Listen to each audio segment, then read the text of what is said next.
अस्सलामु अलैकुम वरहमतुल्लाहि वबरकातुहू। जी, एक भाई का सवाल है कि सर हमें इस्तिखारा का कोई आसान सा तरीका बता दें। आपका बहुत शुक्रिया। जी, इस्तिखारा के हवाले से सबसे पहले आपको एक गलत फहमी का इजाला करना होगा। वो गलत फहमी ये है कि आपको मेरे यूट्यूब चैनल पर छोटे छोटे और मुख्तसर इस्तिखारा के तरीके बताए गए हैं। बाज़ अहबाब उसको समझते हैं कि हमने दीन में कोई नई चीज़ ईजाद कर दी है। ऐसा बिल्कुल नहीं है।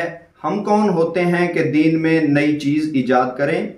जो इस्तिखारा का सही और ओरिजिनल तरीका है वो भी मेरे यूट्यूब चैनल पर मौजूद है, और जो मुख्तसर तरीके बताए हैं ये मैंने कहाँ से लिए हैं ये भी मैं आपको अर्ज़ करता हूँ।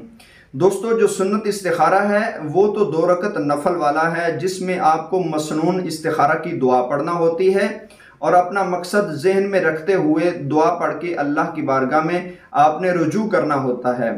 ये है सुन्नत इस्तिखारा। ये भी मैंने अपने यूट्यूब चैनल पर बताया है और यही ओरिजिनल और सही ठीक तरीका यही है। लेकिन बुजुर्गान दीन और उलमाए अमलियात ने इसके अलावा और भी तरीके लिखे हैं।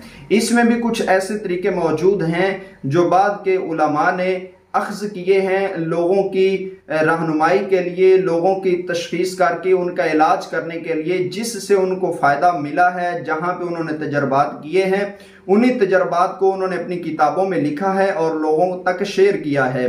और ये नहीं लिखा कि ये दीन में करना ज़रूरी है, इसका ना करने वाला गुनाहगार होगा, ऐसी कोई बात उसमें नहीं बताई गई। जिस तरह आप मेडिकल फील्ड में कुछ ऐसी अद्वियात जिसमें अल्कोहल भी शामिल होता है आप उसको यूज़ करवा देते हैं, इसी तरह अमलियात की फील्ड में कुछ ऐसी चीज़ें होती हैं जिसका दीन के साथ हकीकत में ताल्लुक़ नहीं होता, लेकिन उसका डायरेक्ट ताल्लुक़ उस मरीज़ की मर्ज़ के साथ होता है। जैसे किसी को जिन्नात का मर्ज़ हो, आसेब का मर्ज़ हो या नज़र बद हो, तो उसको ख़त्म करने के लिए जो अमलियात के उलमा हैं उन्होंने मुख्तलिफ तरीके बताए हैं।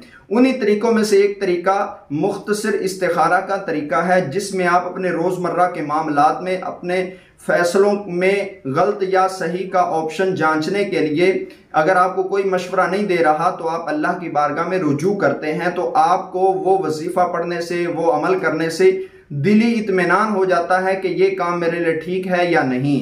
उन्हीं में से एक तरीका आज मैं आपको मज़ीद आसान बताऊंगा। अगर आप चाहते हैं कि आपको इस्तिखारा का आसान तरीका बताया जाए तो उसका एक आसान तरीका ये है, और ये मैं साथ में बता दूं, ये किसी भी हदीस में ये तरीका मौजूद नहीं है, बल्कि उलमाए आमिलीन ने इसको बताया है। जो आमिलीन में माहिर हैं उन्होंने अपनी किताबों में भी इसको लिखा है और उनके तजर्बात में ये चीज़ गुजरी है कि इस तरह करने से आपको अपने रोज़मर्रा के छोटे छोटे मामलात में रहनुमाई मिल जाती है, और इसको 100% भी नहीं समझा जाता। लेकिन अगर आप इस बात को समझते हैं तो मैं आपकी खिदमत में अर्ज़ कर देता हूँ। अगर आपको अपने रोज़मर्रा के मामलात में छोटे छोटे फ़ैसलों में रहनुमाई चाहिए तो अल्लाह की बारगाह में रुजू करें। आपने बिस्मिल्लाहिर्रहमानिर्रहीम पढ़कर 21 बार सूरह इखलास पढ़नी है और दुरूद शरीफ पढ़ लेना है। पहले दुरूद इब्राहिमी 1 बार पहले और 1 बार आखिर में। दुरूद इब्राहिमी पढ़कर आपने दोस्तों 21 बार सूरह इखलास पढ़कर 100 दाना वाली तस्बीह पर फूंक लगा देना है। इस तरह फूंक लगाकर दोस्तों आपने कहीं से भी तस्बीह दरमियान से शुरू कर लें या दरमियान से कुछ हिस्सा छोड़ के कर लें, वहां से आप तस्बीह को पकड़कर आप यहां तक आएं जहां पे तस्बीह स्टार्ट हो रही है। यहां तक आप क्या पढ़ेंगे, एक एक दाने को पकड़कर एक दाने पर पढ़ेंगे बिस्मिल्लाही, दूसरे पर खैरिही, तीसरे पर वशर्रिही, बिस्मिल्लाही खैरिही वशर्रिही, बिस्मिल्लाही खैरिही वशर्रिही।